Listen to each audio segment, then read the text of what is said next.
26 کو بہت خطرہ ہے، بڑا ہنگامہ ہوگا، بہت بڑا. یعنی مولانا فضل الرحمان جو کہہ رہے ہیں نا کہ پی ڈی ایم کی بات ہے، پی ڈی ایم کی کون سی جماعت ہے؟ وہ تو کہتے ہیں 9 جماعتیں ہیں. نہیں کون سی نام بتائیں. بس اتنا پتا ہے. نہیں 9 جماعتیں ہیں، نام کسی کو پتہ نہیں ہے. بھائی مولانا کے لوگ ہوں گے، مولانا کے لوگ ہوں گے، ان کی لگتا ہے کہ انڈرسٹینڈنگ بڑی ڈیپ ہو گئی ہے نواز شریف کے ساتھ. ان کی چھتری کے مولانا کے لوگ ہوں گے اور نون لیگ کے لوگ ہوں گے. ٹھیک ہے. اور گرمی بڑھ رہی ہے، وہ ہنگامہ کریں گے جیسے انہوں نے پچھلی دفعہ کیا تھا. پتھر وتھر لگ جائیں گے یا قربانی کا گوشت ہی لے جائیں گے. ہاں جی، گوشت پھینکیں گے. ٹھیک ہے. وہ پارٹیوں کے ان کا وہ معاملہ یہ ہے کہ وہ مشہور حکایت ہے کہ 4 سوار دلی جا رہے تھے تو ایک پیچھے ایک ٹٹو والا بھی جا رہا تھا مردہ سے، وہ اس پہ گدھے پہ. تو کسی نے پوچھا کہ آپ لوگ کہاں جا رہے ہیں؟ انہوں نے کہا ہم 5 سوار دلی جا رہے ہیں. اچھا. اس کو کہتے ہیں 5 سوار. یہ پارٹیاں ہیں کہاں؟ جماعت اسلامی سے ملنے کے لیے آ رہے ہیں.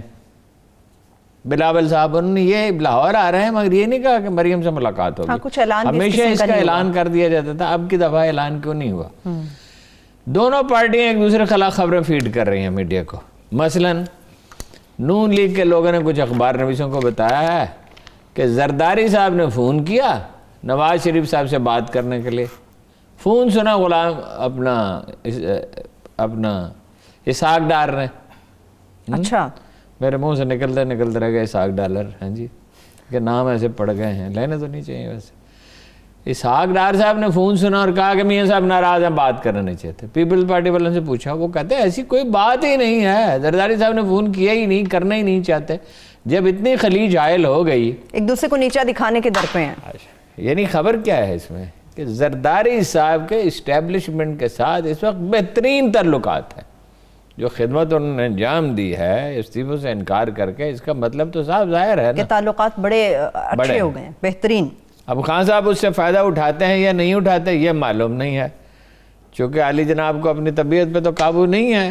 اب ایک سیاسی حکمت کار ہو تو وہ ضروری سمجھتا ہے کہ وہ بھائی زیادہ بہت سارے محاذنے کھولنے چاہیے. خان صاحب کو کیا پتہ ہے. بہرحال مریم تلی ہوئی ہیں، بڑی بڑی باتیں کر رہی ہیں کہ جی میں نے اپنے والد صاحب سے کہہ دیا مجھے اپنی جان کی کوئی پرواہ نہیں. مجھے بھائی آپ کا مطالبہ تو ہے ملک سے باہر جانے کا، جان کی پرواہ کیا. اب وہ چونکہ نیب والوں نے بلا لیا ہے تو اب آپ کو ظاہر ہے اس کے رد عمل میں بات کرنی ہے. اور جہاں قتل کی دھمکیاں دے رہی، میں آئی ڈونٹ بلیو اٹ. کون قتل کی دھمکیاں دے رہا؟ کوئی غیر ذمہ دار آدمیوں کا. کیا اسٹیبلشمنٹ اس کی متحمل ہو سکتی ہے؟ کیا پی ٹی آئی اس کی متحمل ہو سکتی ہے؟ کیا اس اسٹیبلشمنٹ نے، بلکہ پچھلی فوجی حکومت نے بھی کسی سیاسی قیدی کو قتل کرایا؟ بھٹو نے کرائے تھے قتل. ٹھیک ہے. کیا انہوں نے کسی کو قتل کرایا ہے؟ اس کے بعد نہیں ہوا، بھٹو کے بعد کبھی نہیں ہوا. کیا عمران خان نے کسی آدمی کی جان لی ہے؟ کبھی اس کو پلان کیا ہے؟ کریکٹر نون لیگ یہ کریکٹر اسیسینیشن کی کمپینیں نون لیگ کرتی رہی ہے، لوگوں کو تنگ کرتی رہی، لوگوں کی زندگیاں عذاب کرتی رہی ہے. تو میرا نہیں خیال اس میں کوئی ہو. کچھ باتیں مطلب یہ ہے کہ وہ جو خطرہ محسوس کر رہی ہیں نا، جتنا زیادہ خطرہ محسوس ہوتا ہے اتنا ہی زیادہ وہ بہادر بننے کی کوشش کرتی ہیں. جب ایک کمزور آدمی بہادر بننے کی کوشش کرتا ہے وہ بڑا مذہقہ خیز منظر ہوتا ہے. وہ باڈی لینگویج کیا کہہ رہی ہے ان کی اور مولانا کی. جب پی ڈی ایم کی میٹنگ ختم ہوئی تھی تو کیا صورتحال تھی؟ بالکل صحیح بات آپ کر رہے ہیں.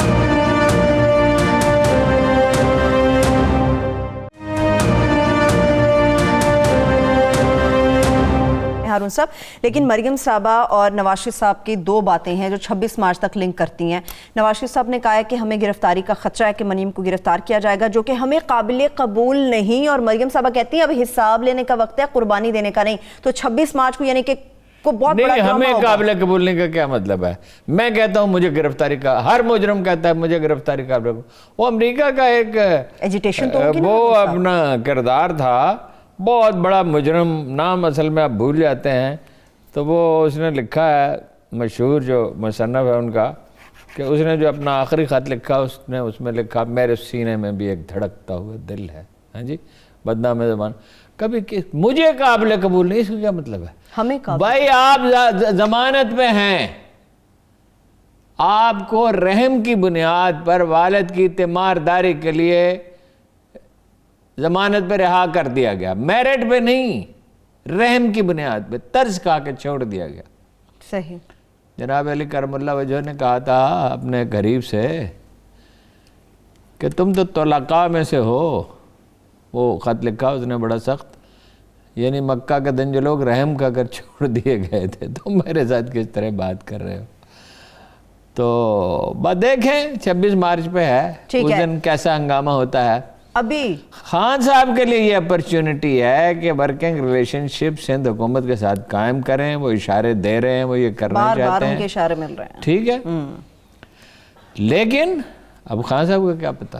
اچھا، کابینہ میں آپ نے کہا تبدیلیاں، جی، فخر امام، خسرو بختیار، اپنا خدا آپ کا بھلا کرو، غلام سرور افریدی، پورا نام کیا ہے؟ شہریار افریدی، کیا شاہانہ نام ہے، رزاق داؤد، یہ ان کا تو امکان ہے کہ یہ چلے جائیں گے، ٹھیک ہے۔ ٹھیک، یہ کہا جا رہا ہے اسلام آباد میں، جو بات لوگ کر رہے ہیں جی، میری براہ راست اطلاع نہیں ہے۔ رزاق داؤد اور بابر ندیم کا معاملہ یہ ہے کہ ان کا بھی اور اس کا بھی، اپنا اللہ آپ کا بھلا کرے، ندیم بابر کا بھی اور عمر ایوب کا بھی، کہ بھائی ان کی جو ہیں وہ اپنی ہیں، یعنی مفاد کا ٹکراؤ ہے کہ ان کی اپنی آئی پی پیز ہیں، ان کی وہ بجلی کمپنیاں ہیں جی، تو ان کا بھی معاملہ ہے۔ اچھا، خوش ہوئے ہیں شیخ رشید سے، سب سے زیادہ کھٹک سے خوش ہیں خاص صاحب، پرویز خٹک کھٹک سے، حالانکہ ان کے بھائی کے حوالے سے بڑی نہیں وہ ہوا تھا نا، لیکن انہوں نے سینٹ کے الیکشن میں بے پناہ محنت کی، وہ خاتون جو جیتی وہاں سے، جی، اس کے لیے بھی، اور بعد میں بھی سینٹ کے چیئرمین کے لیے بھی دن رات ایک کر دیا۔ وہ جوڑ توڑ کے معاملے میں کھٹک صاحب بڑے متحرک ہیں، بات کرنے جانتے ہیں۔ ابھی وہ جو کمیٹی بنائی مفاہمت کی، اچھا، فواد سے بھی خوش ہیں، شیخ رشید سے بھی خوش ہیں، سب سے زیادہ خوش اور فیصل جاوید اور فخر حبیب جو ہیں یہ بن سکتے ہیں آدھے منسٹر، ڈیپٹی منسٹر، فرق ساری، جی، فرق حبیب ڈیپٹی منسٹر بن سکتے ہیں۔ 20 مارچ کو تو دسمبر میں کچھ تبدیلیاں کی تھی، شیخ رشید کو وزیر داخلہ بنا دیا تھا، اور کیا تھا، اعظم سواتی کو ریلوے منسٹر بنا دیا، تو خیر اس کا مقصد ہی سمجھ میں نہیں آیا کہ اعظم سواتی کو کیوں ریلوے وزیر بنا دیا۔ تو اب پھر تبدیلیاں جو ہیں وہ ممکن ہیں اور ان کی ضرورت بھی ہے انہیں۔ ٹھیک ہے، تو ان کے عمران خان صاحب کے پرنسپل سیکریٹری وہ اتنا خبروں کی زینت کیوں بنے ہوئے؟ وہ نہیں، وہ تو ایسی کوئی سرگوشی سی ہوئی ہے، لیکن میں نے آج پتہ کیا ہے تو کہا یہ جا رہا ہے کہ زیر غور ہے ان کی تبدیلی، اس لیے کہ خان صاحب کے گرد جن افسروں نے گھیرا ڈالا ہے، اور جو تقرریاں پنجاب میں ہوئی ہیں افسروں کی اور دوسری جگہوں پہ ہوئی ہیں، اور جن سے بعد سے بہت نقصان پہنچا ہے الیکشن کمیشن سے اور چیزوں سے، ویسے میں تو الیکشن کمیشن کو قصوروار نہیں ٹھہرتا، جیسے جیسے تفصیلات سامنے آ رہی ہیں تو پتہ چل رہا ہے کہ اس میں غلطیاں حکومت کی ہیں۔ وہ جو 20 آدمی غائب ہوئے تھے وہ کیوں غائب ہوئے تھے، اور وہ ڈرے ہوئے کیوں تھے، اور جو رزلٹ ان میں دیے اور جو وہ پہلے سے بھیجے گئے رزلٹ تھے باقاعدہ سرکاری کاغذوں پہ، اس میں فرق کیوں تھا۔ صحیح۔ لیکن بہرحال یہ ساری تقرریاں جو ہیں اس میں اعظم خان کا مرکزی کردار تھا، اور ممکن ہے کہ خان صاحب اس پہ نظر ثانی کر رہے ہیں۔ ٹھیک ہے، back to Noon League and Peoples Party, Haroon صاحب، اب اپوزیشن لیڈر سینٹ کے اندر اس کے معاملے پر ان دونوں جماعتوں میں ٹھن گئی ہے۔ مریم صاحبہ نے کہا کوئی جیتے یا ہارے یہ اصولی فیصلہ تھا کہ اپوزیشن لیڈر نون لیگ کا ہی ہوگا۔ دیکھیے نا، تعداد تو زیادہ پیپلز پارٹی کے لوگوں کی ہے، لیکن اور پھر ان کا یہ اعتراض ہے کہ وہاں بھی اپوزیشن لیڈر شہباز شریف ہیں، ٹھیک، نیشنل اسمبلی میں بھی۔ پھر یہ کہ جس آدمی کو آپ کھڑا کر رہے ہیں وہ تو اپنا اعظم نذیر نا، جی جی، اعظم نذیر تارڑ، وہ تو بے نظیر کے قاتلوں کا وکیل تھا، تعداد تو ان کی زیادہ ہے۔ اصل میں ٹھن گئی ہے، وہ جو ویڈیو دکھائے گئے نا ان کو، لوز ٹاک جب ہمارے لیڈر کرتے ہیں سوچتے تو نہیں ہیں۔ لاہور میں بھی کئی لیڈر ہیں، میں کئی دفعہ مجھے بڑی حیرت ہوتی ہے، اتنی لوز ٹاک کرتے ہیں، ان کو پتہ نہیں ہے کہ یہ سب چیزیں رپورٹ ہوتی ہیں، اس کا نتیجہ نکلتا ہے۔ آپ اخبار نویس تو نہیں ہیں، آزاد تو نہیں آپ گھوم رہے کہ آپ کچھ بھی کہیں، اور کچھ بھی تو خیر کسی کو بھی نہیں کہنا چاہیے، مطلب یہ کہ آپ غیر محتاط گفتگو کر کے بچ نکلیں۔ تو جب آپ نے نوکری کر لی، نوکری ہے نا، یہ لیڈری تھوڑی ہے، یہ لوگ پیپلز پارٹی میں ہیں، یہ پی ٹی آئی میں ہیں یا جمعیت علماء اسلام میں ہیں، یہ نوکری کر رہے ہیں نا، صاحب کی مرضی پہ منحصر ہے، جسے چاہے پیا، جسے چاہے وہی سہاگن، مطلب وہ جو چاہے جس کو وزیر بنا دے، وزیر اعظم کا اختیار ہے، جسے چاہے ہٹا دے، پارٹی کا عہدہ دے دے۔ زرداری صاحب بھی کہتے ہیں ٹکٹ میں دوں گا، عمران خان بھی کہتے ہیں ٹکٹ میں دوں گا، نواز شریف صاحب تو کہتے ہیں ٹکٹ بھی میں دوں گا اور یہ بھی میں طے کروں گا کہ چندہ کتنا پارٹی کو دے گا۔ وہ پارٹی کو چندہ جو ملتا ہے وہ پتہ نہیں کہاں جاتا ہے، اور جو اپلائی کرتے ہیں وہ 7 زر زمانہ جو بھیجتے ہیں وہ پتہ نہیں کہاں جاتا ہے۔ اب نون لیگ کی سیاسی ترجیحات کیا ہیں ہارون صاحب؟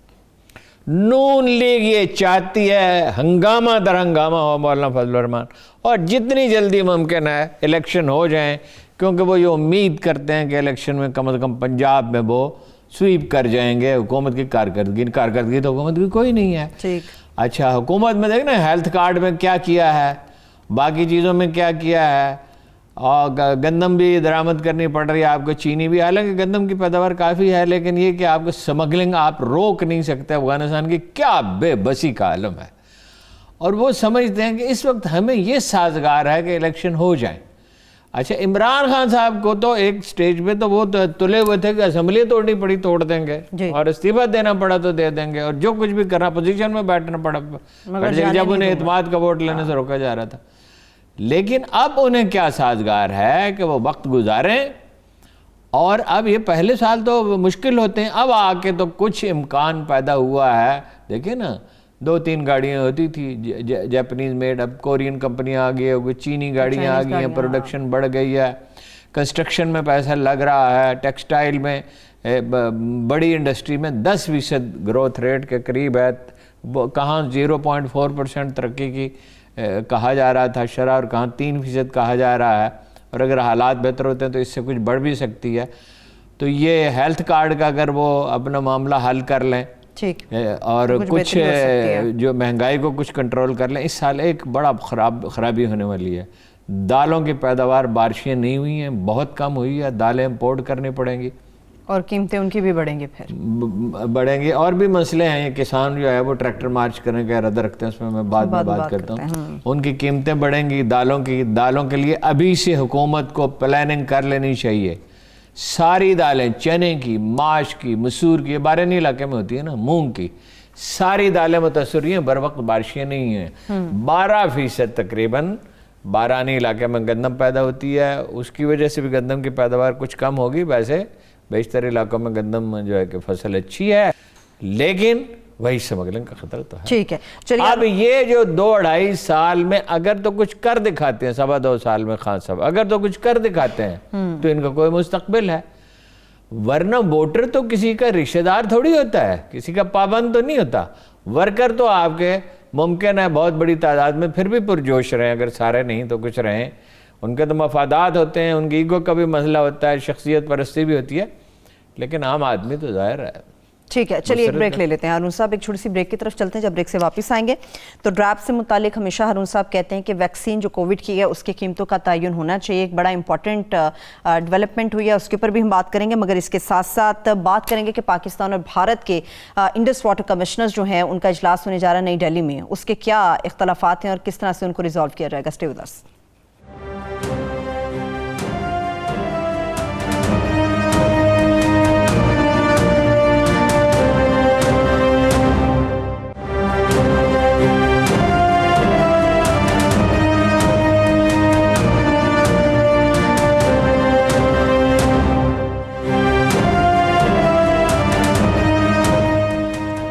بریک کے بعد ایک بار پھر سے پروگرام میں ہم آپ کو خوش آمدید کہیں گے۔ ہارون صاحب، کووڈ ویکسین سے متعلق میں بات کروں گی، مگر چونکہ سیاست سے متعلق بات چل رہی ہے، کراچی میں NA 249 کے حوالے سے پی ٹی آئی کی حکمت عملی کیا ہے؟ کیونکہ بڑی آوازیں اٹھ رہی ہیں جس قسم کا ٹکٹ جس شخص کو دیا گیا ہے وہ تھوڑا غیر مناسب ہے۔ وہ کراچی میں پی ٹی آئی کی جو لیڈرشپ ہے اس میں کبھی اتفاق رائے ہوتا ہی نہیں ہے، وہ سب ایک دوسرے کے خلاف باتیں کرتے رہتے ہیں اور کوئی انعماق نہیں ہے۔ مثلا وہ ایک الیکشن میں مجھے یاد ہے فیصل بابڈا صاحب الیکشن لڑ رہے تھے، ضمنی الیکشن تھا 2018 سے پہلے، اچھا، تو وہ ایک لیڈر سے میں نے پوچھا کہ وہ کیا صورتحال ہے، اس نے کہا ایک جیسی 3 کالی گاڑیوں میں بیٹھ کے جاتا ہے، مطلب ایک گاڑی میں اور 2 ساتھ ڈرا ہوا آدمی ہے تو کیا الیکشن لڑے گا۔ خیر وہ جیت گیا کسی نہ کسی طرح۔ دوسرے نمبر پہ اس حلقے میں شہباز شریف آئے تھے، 600 ووٹوں کا میرے خیال میں فرق تھا، اس حلقے میں ایک بڑی دلچسپ بات یہ ہے کہ ایم کیو ایم کے ووٹ 16,000 تھے اور تحریک لبیک کے 25,000 تھے. ان کا ایم پی ہے وہاں پہ. جی جی جی بالکل بالکل.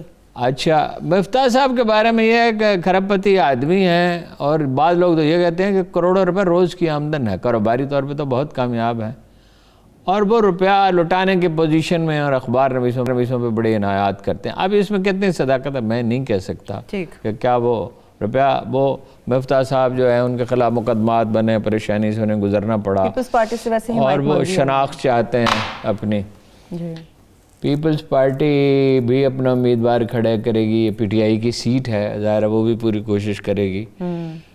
تو یہ پریڈکٹ نہیں ہے. مصطفیٰ کمال الیکشن لڑ رہے ہیں, یہ بڑا واقعہ ہے. وہ جب وہ خود لڑیں گے تو ظاہر ہے ان کے لوگ بہت متحرک ہوں گے, موٹیویٹ کر سکتے ہیں. کوئٹہ میں بڑا کامیاب جلسہ انہوں نے کیا ہے کرونا کے اور مطلب وہ جو ایک نعرہ دے رہے ہیں وہ بڑا اہم ہے مصطفیٰ کمال, کہ لسانی تقسیم کو ختم کیا جائے. جماعت اسلامی بھی 28 مارچ کو ایک مظاہرہ کر رہی ہے, کراچی کو اس کا حق دو.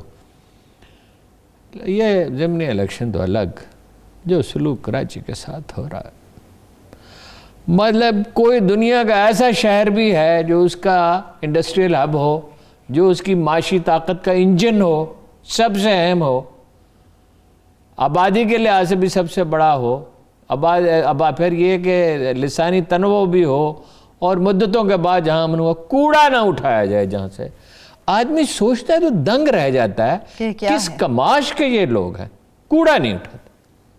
پینے کا پانی کا مسئلہ نہیں بھائی, اتنا سلو اس پہ کام ہو رہا ہے, اور اس پہ کہتے ہیں وفاقی حکومت جو ہے بھائی آپ کو اپنے حصے کا بجٹ ملتا ہے نہیں ملے. وہ ہائیڈرنٹس لگے ہوئے وہاں سے ٹینکر پانی بھر کے جا کے گھروں میں بیچتے ہیں. یعنی عجیب و غریب دنیا کا شہر ہے. پہلے 2500 سے 2700 کا ایک ٹینکر تھا, ایک ٹینکر. اچھا, وہ مل کے پڑوسی جو ہیں پیسے ڈال کے کفایت شہری سے, بھائی پانی, ٹرانسپورٹ, کوڑا اٹھانا, اور وہ جو پانی فلٹر کرنے کے لگے ہوئے ہیں پروجیکٹ, وہ سارے خراب ہیں. گندا پانی ڈالا ہے, دریا آلودہ ہو رہا ہے, آبی حیات خطرے میں ہے, کوئی پرواہ آپ کو نہیں ہے. نہ ٹرانسپورٹ, سڑکیں ٹوٹ رہی ہیں, بری طرح ٹوٹ رہی ہیں. وہ کیا امام غزالی کا فکرہ یاد آیا, اس نے کہا ملک شاہ نے ان سے پوچھا جب وہ الگ تھلگ ہو گیا بالکل, تو اس میں جا کے بیٹھ گئے, بچوں کو پڑھانے لگے اور کتابیں لکھنے لگے, تو بہت ان کی منت سماجی تو کی کہ دربار میں آئیں, لیکن نہیں آتے تھے. مدرسہ نظامیہ جو اس وقت کا دنیا کی سب سے بڑی یونیورسٹی تھی اس کو سنبھالیں, تو نہیں مانتے تھے. تو اس سے پہلے بھی ان کی بڑی حیثیت تھی, اب تو خیر انہیں امام کہا جانے لگا تھا. خود بادشاہ جب انہیں خط لکھتا تو امام کہتا تھا. اس نے کہا مسلمانوں کا کیا حال ہے. اس وقت علماء میں اور بادشاہوں میں اتنا فرق نہیں ہوتا تھا. دیکھیں محمود غزنوی جو ہے وہ جناب علی بن عثمان نجوری کی خدمت میں حاضر ہوا تھا. اسی طرح شہاب الدین غوری نے جناب معین الدین چشتی کو خط لکھا تھا کہ آپ اجازت دیں گے تو میں آؤں گا. اسی طرح بلبن جو ہے وہ جناب خواجہ گنج شکر کی خدمت میں حاضر ہوتا تھا پاک پتن میں. ٹھیک, اور ایک بات تو پوری سپاہ کے ساتھ گیا, اور سپاہ نے کہا کہ خواجہ کی زیارت کے بغیر تو ہم نہیں جانا چاہتے. پوچھا امام مسلمانوں کی کیا حالت ہے. کہا مسلمانوں کیا فکرہ, کہا مسلمانوں کی گردنیں اس طرح ٹوٹ رہی ہیں جیسے تیرے گھوڑوں کی گردنیں سنہری لگاموں کے بوجھ. بھائی کراچی کے شہریوں نے کیا گناہ کیا ہے بھائی. آپ کو ووٹ نہیں دیتے, آپ کی حکومت تو بن جاتی ہے نا, آپ کو دہی سین سے ووٹ مل جاتے ہیں. نہ کوڑا اٹھے گا, نہ پینے کا پانی ملے گا, نہ سڑکوں کی مرمت ہوگی. اب انہیں آفر کر رہے ہیں کہ اب ہم تو تیار ہیں, تمہیں کچھ ترقیاتی اخراجات کے لیے پیسے دے دیں گے اور بلدیاتی اختیارات بھی. کراچی کے مسئلے کا حل بلدیاتی الیکشن ہے, اور ایسا بلدیاتی ادارہ جس کے پاس اختیارات ہو.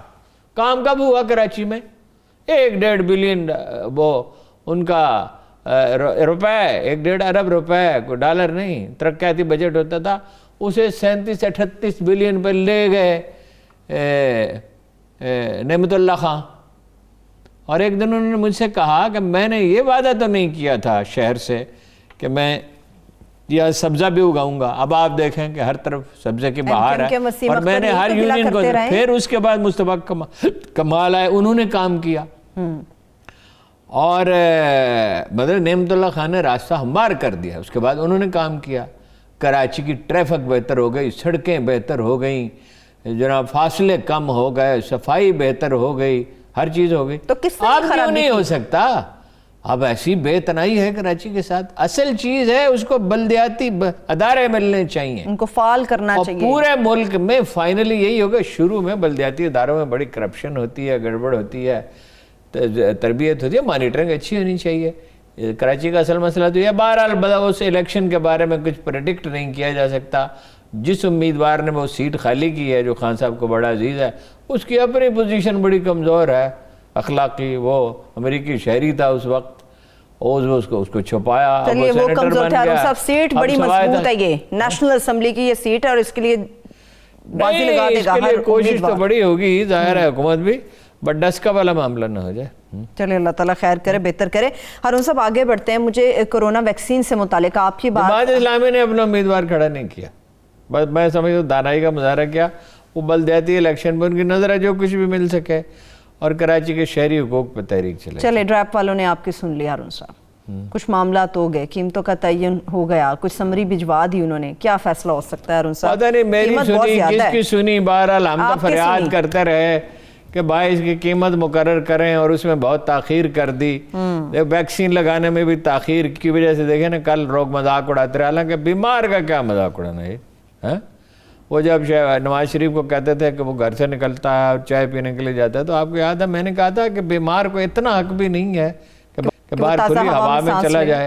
اور یہ وہ آپ اعتراض اور چیزوں پہ کریں, اس پہ تو نہ کریں کہ جی ویکسین لگی اس کے باوجود بیمار ہوگا اور یہ ہوگا اور وہ بلا.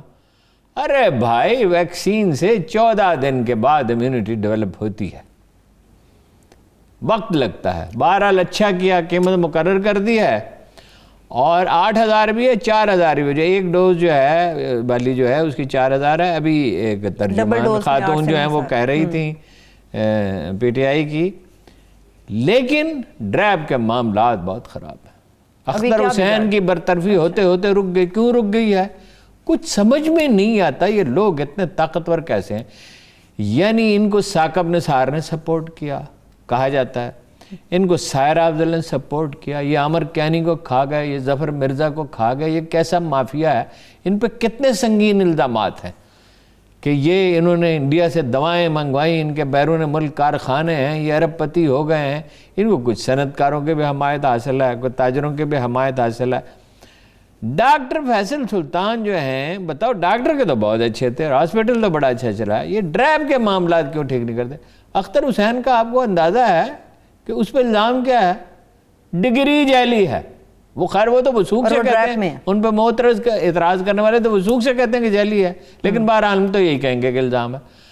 اور 2 بار جب ان کے خلاف انکوائری ہوئی تو سرٹیفکیٹ داخل کیے گئے, وہ فوت ہو چکے ہیں. 2 دفعہ ہی فوت ہو گئے. وہ فوت ہو کے زندہ ہو جاتے ہیں کنکس کی طرح, اپنی خاک سے پھر جی اٹھتے ہیں.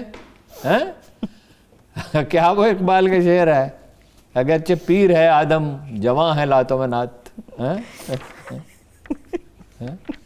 ٹھیک ہے ہارون صاحب, چلیں اتنی تو آپ کی سنی گئی کہ انہوں نے قیمتوں کا تعین کر دیا, لیکن ہارون صاحب کچھ بھی کہیں عام آدمی کی ہمارے اس کا موضوع سے تعلق نہیں ہے, لیکن اچھا شعر یاد آ جائے تو سنا دینا چاہیے. لو سنی گئی ہماری وہ پھرے ہیں دن سے پھر سے, وہی گوشہ قفس ہے وہی فصل گل کا ماتم. اور اس پہ اقبال کا ایک شعر ہے کہ سینہ کو بھی میں رہے جب تک کہ دم میں دم رہا, ہم رہے اور قوم کے اقبال کا ماتم رہا. یہ بھی پانی پہ بات آتی ہے تو میں کرتا ہوں. پانی کی طرف افسوس یہ ایک ایسی قوم ہے جو تاریخ کے چوراہے پر سوئی پڑی ہے. وہ زندگی ساری انیشیٹو میں ہوتی ہے. جناب رسالت مآب نے فرمایا زندگی ایک سواری ہے, اس پہ سوار ہو جاؤ ورنہ یہ تم پہ سوار ہو جائے گی. آگے بڑھ کر عمل کرنے کا نام زندگی ہے, اور اسی پہ توجہ نہیں ہے. بھائی یہ کسانوں کا بائی دفعہ ذکر آ گیا تو میں بتا دوں آپ کو, مجھے وہ کسانوں کے ایک تنظیم کے سربراہ نے فون کیا, انہوں نے کہا 31 مارچ کو ٹریکٹر لے کے لاہور پہ چڑھ جائیں گے, جیسے وہ وہاں ہوا ہمارے ساتھ وعدہ کیا تھا. اب زراعت کے مسئلے ہم اتنی دفعہ دہرا چکے ہیں, مجھے تامل ہوتا ہے دہرانے میں. لیزر لیولنگ نہیں ہے, پیسٹی سائڈز ملاوٹ شدہ ہیں, کھاد 2200 روپے, مجھے یاد میں کل پوچھا تازہ قیمت کیا ہے, 5600 روپے بوری کی, 5600 روپے. بجلی کی قیمت بڑھ گئی ہے. ہم 14 ملین بیلز کاٹن کی پیدا کرتے اور ایکسپورٹ کرتے تھے. اس سال ہم نے کتنی کی ہیں؟ 5.6 ملین بیلز. اور ہم کوئی 2-3 ارب ڈالر کی کپاس منگوائیں گے. انڈسٹری ہماری ٹیکسٹائل کی ماشاءاللہ فروغ پا رہی ہے. وہ کرونا کا جو طوفان ہے اس سے فائدہ پہنچا اور فل سوئنگ پہ کام کر رہے ہیں. ہمارا تجربہ بھی ہے اس میں. ہماری مارکیٹیں بھی قدرے بہتر ہے، اگرچہ مڈل ایسٹ اور چین اور جاپان وغیرہ کو ہم نے دریافت نہیں کیا. یورپ میں بہت کام ہو سکتا ہے، افریقہ میں ہو سکتا ہے. ہوم ٹیکسٹائل ہماری بڑی اچھی ہے، ڈیزائننگ بہت شاندار ہے. میں نے خرطوم میں 2002 میں گیا تو میں نے دیکھا کہ ایک وہ رکشہ ڈرائیور جو ہے پاکستانی قمیض شلوار پہنے ہوئے پھر رہا. اچھا. تو میں نے اسے پوچھا کہ یہ تم نے کہاں سے لی؟ اس نے کہا میرا بھائی لیبیا میں کام کرتا ہے اور ہمارے جو عرب بھائی لیبیا میں کام، وہ قمیض شلوار بہت پسند کرتے ہیں. پاکستانی خواتین کی جو شلوار قمیض پہنتی ہیں یہ بھی دنیا میں بہت رواج پا رہی تھی. ہم نے اس کو فروغ نہیں دیا. بریک سے واپس آ کے ارون صاحب مزید اس پہ بات کر لیتے ہیں. بریک کی طرف چلتے، جب بریک سے واپس آئیں گے یہیں سے گفتگو آگے بڑھے گی. مگر آبی مسائل وہ پاکستان اور بھارت کے مابین ہو یا پھر بھارت اور چائنا کے مابین ہو، اس کے اوپر تفصیل سے بات کریں گے. Stay with us.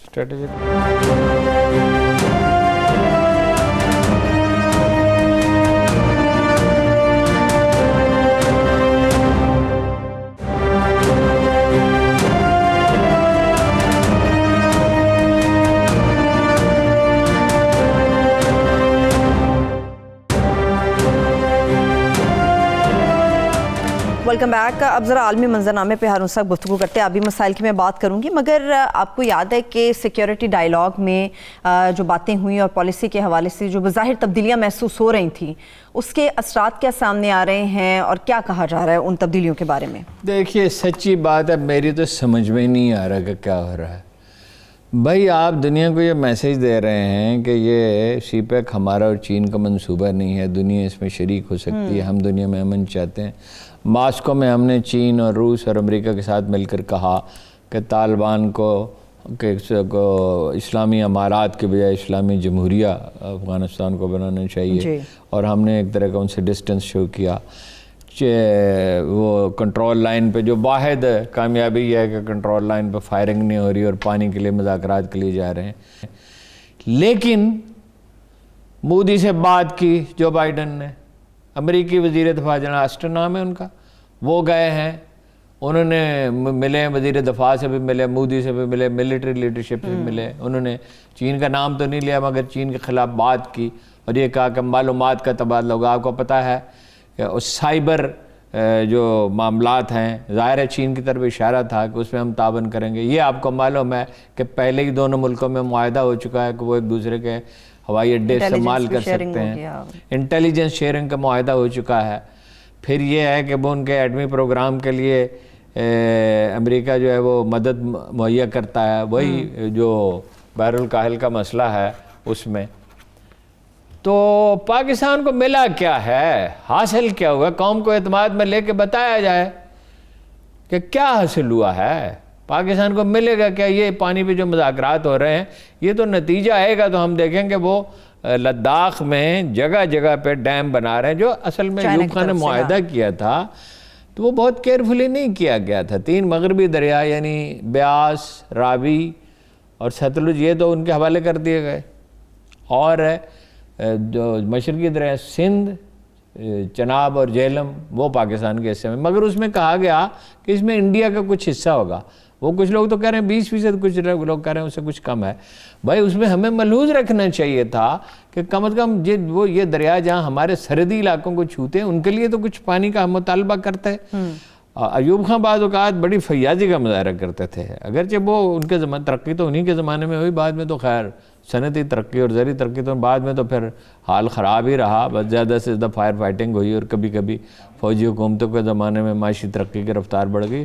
سول حکومتوں نے تو تباہ ہی کیا معیشت کو، حالانکہ ساری تاریخ میں ہمیشہ سول ادوار ہی میں معاشی ترقی ہوئی ہے. اچھا وہ تو کارگل میں بہت سے منصوبے بن رہے ہیں، چھوٹے چھوٹے دریا ہیں. یہ سارے دریائے شیوک میں گرتے ہیں. دریائے شیوک بہت خوبصورت دریا ہے. تھونگ مو سے گاؤں ہے، وہاں سے داخل ہوتا ہے وہ، اور پھر آگے کوئی 1 درجن دریا اس میں شامل ہوتے ہیں اور پھر وہ سندھ میں آ کے گلگت بلتستان میں اس کا حصہ بن جاتا ہے. پھر آگے دریائے جو افغانستان سے آتا ہے نکلتا تو وہ پاکستان سے ہی ہے، دریائے کابل چترال سے، وہ ہوتا ہوا وہاں سے تو پھر اس کا سندھ میں جو ہے وہ ہوتا ہے۔ پانی کے معاملے میں دو چیزوں پہ ہماری توجہ ہونی چاہیے۔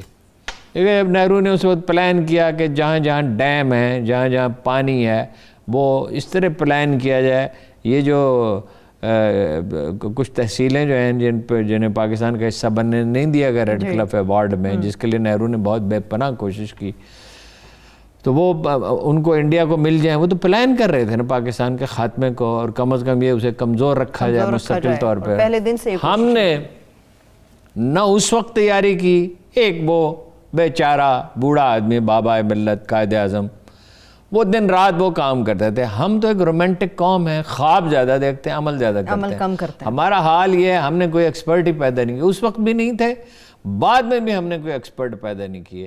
جب ہم اعتراضات کرتے ہیں تو ہم اس پہ کوئی ریاضت نہیں کرتے اور دنیا ہماری بات نہیں مانتی ہے۔ مطلب ایک وقت تو ایسا آیا، وہ کشن گنگا جی سے یہاں دریائے نیلم کہا جاتا ہے، کہ اس پہ وہ جو ڈیم بنا رہے تھے اس پہ ہمیں اپنی نمائندگی کے لیے سوئٹزرلینڈ سے ایک ایکسپرٹ کو امپورٹ کرنا پڑا، اسے فیس دینی پڑی۔ بھائی آپ یہ پانی کے مسائل کوئی ایسے مسائل ہیں جسے آپ سمجھ نہیں سکتے، یہ کوئی کالا جادو ہے، یہ کوئی عجیب و غریب چیز ہے۔ ایک پہلو تو یہ ہے کہ انڈیا کے ساتھ مذاکرات میں ہمیں وقت ایکسپرٹس کی ایک ٹیم بنانی چاہیے، اسے تیاری کرنی چاہیے، اس پہ دباؤ رکھنا چاہیے۔ معاہدہ یہ ہے کہ وہ بجلی کے لیے استعمال کر سکتے ہیں، بجلی کے لیے ڈیم بنا سکتے ہیں، اور اوپر جو ملک ہوتے ہیں جہاں سے دریا نیچے آتے ہیں ان کا یہ حق تسلیم کیا جاتا ہے۔ مگر کتنے دن کے لیے پانی روک سکتے ہیں؟ اگر وہ زیادہ دن کے لیے پانی روکیں اور وہ فصل بونے کا موسم ہے تو اس سے تو بڑی تباہی آتی ہے۔ دوسرا پہلو یہ ہے پانی کا کہ ہم اس فیاضی سے پانی استعمال کرتے ہیں۔ آپ دیکھیں جب آدمی وضو کر رہا ہوتا ہے 2 بالٹیاں پانی کی ضائع کر دیتا ہے، پانی چلتا رہتا ہے۔ بھائی وہ آپ وہ ٹوٹیاں کیوں نہیں لگاتے جس میں آپ ہاتھ آگے کریں تو 100-200 روپے کی 300 روپے کی ٹوٹی ہوگی، مگر پانی کتنا بچے گا؟ ہزاروں روپے کا پانی بچے گا۔ اپنے گھر میں گاڑی دھوتے ہیں ارون صاحب، پانی قیمتی ہے، ہے جی۔ یعنی رسول اللہ نے فرمایا کہ دریا اگر بہ رہا ہو، یہ الفاظ نہیں ہے مفہوم ہے، تب بھی پانی کفایت سے استعمال کرو۔ یعنی پانی کی اللہ کے رسول کو تو معلوم تھا نا کہ انسانوں پہ کیا بیتنے والی پانی کی عادت۔ اللہ نے تو فراوانی سے پانی پیدا کیا، مگر ہم اس کو استعمال کس طرح کرتے ہیں؟ زمینیں ہموار نہیں کرتے اور پانی ضائع ہو جاتا ہے۔ دنیا میں اب پانی کا استعمال اس طرح نہیں ہوتا، فواروں سے ہوتا ہے، ڈرپ ایریگیشن سے ہوتا ہے، یعنی آپ اسے 100 گنا زیادہ فائدہ اٹھا سکتے ہیں، 10 گنا تو منیمم اٹھا سکتے ہیں۔ اس پہ کوئی پلاننگ کسی حکومت نے کبھی نہیں کی، کوئی NGO دنیا میں اس کے لیے سرمایہ مہیا ہے، دنیا آپ کو پیسے دینے کے لیے تیار ہے کہ بھائی یہ فواروں سے پانی دیں، یہ ڈرپ ایریگیشن کریں۔ یہ NGOs کرتی ہیں، دیہات میں جاتی ہیں۔ ہمارے یہاں کچھ زمین تھی تو وہ کچھ لوگ آئے کہ جی ہم آپ کی زمین پہ لگا دیں، میں نے کہا ضرور لگا دیں۔ تو وہ بجٹ میں وہ ایگزیجریٹ کرتے ہیں، ان کا 1 لاکھ روپے لگے گا 1 ایکڑ کا، مگر آپ کو صرف 20,000 روپے دینے پڑیں گے۔ اچھا ڈاکٹر ظفر اللہ کہتے تھے 20,000 روپے تو اگر انڈسٹری لگائی جائے اور پائپ ہم خود بنائیں تو ہم خود، وہ تو اس وقت 5,000 کہتے تھے، اب 15-20,000 روپے سمجھ لیں۔ پانی کی بچت کرنی چاہیے، آپ اپنے ڈیزرٹ آباد کر سکتے ہیں اگر آپ پانی کی بچت کریں۔ مذاکرات میں بھی بہت ہی سوچ سمجھ کے، وہ تو کہہ رہے تھے جی ورچوئل وہ کر لیں، ویڈیو پہ کر لیں، لیکن خیر حکومت پاکستان نے اصرار کیا۔ یہ واحد چیز ہے جو ہمیں اس سے حاصل ہوئی ہے۔ میں نہیں سمجھ سکا ہم دنیا کو یہ پیغام کیوں دے رہے ہیں؟ کیا ہمارا مسئلہ صرف یہ رہ گیا کہ ہم اپنے آپ کو ایک امن پسند ملک کے طور پر پیش کریں اور مطلب اپنے حقیقی مفادات کو نظر انداز کریں؟ کشمیر میں کیا کیا انہوں نے؟ کیا رعایت کشمیریوں کو دی ہے؟ 80% انڈین آرمی ہمارے خلاف ڈپلائڈ ہے، ٹھیک۔ اچھا اس میں ایک دلچسپ بات یہ ہے کہ چین بنا رہا ہے ایک سپر ڈیم، وہاں پہ انڈیا مخمصے میں ہے۔ اب وہ دریا، وہاں کچھ اور نام ہے جسے یہاں دریا برہم پترا کہا جاتا ہے، وہ سپر ڈیم یرلونگ، وہ اپنا ایک سپر ڈیم ہے، دنیا کے 3 بڑے ڈیمز کو ملایا جائے تو اس سے بھی بڑا 70,000 میگا واٹ بجلی پیدا کرے گا۔ اچھا انڈین میڈیا اس کے بارے میں بڑی دلچسپ بات کر رہا ہے کہ وہ تو بڑے خطرناک جگہ پہ بن رہا ہے، اس سے تو چین کو خطرہ ہوگا۔ بس چینی اتنا ہی نہ سمجھ ہیں کہ وہ ایسی جگہ ڈیم بنائیں گے جس سے خطرہ ہوگا۔ پھر انڈیا کی طرف وہ کہتے ہیں پانی کا مسئلہ۔ اچھا اب جو ہے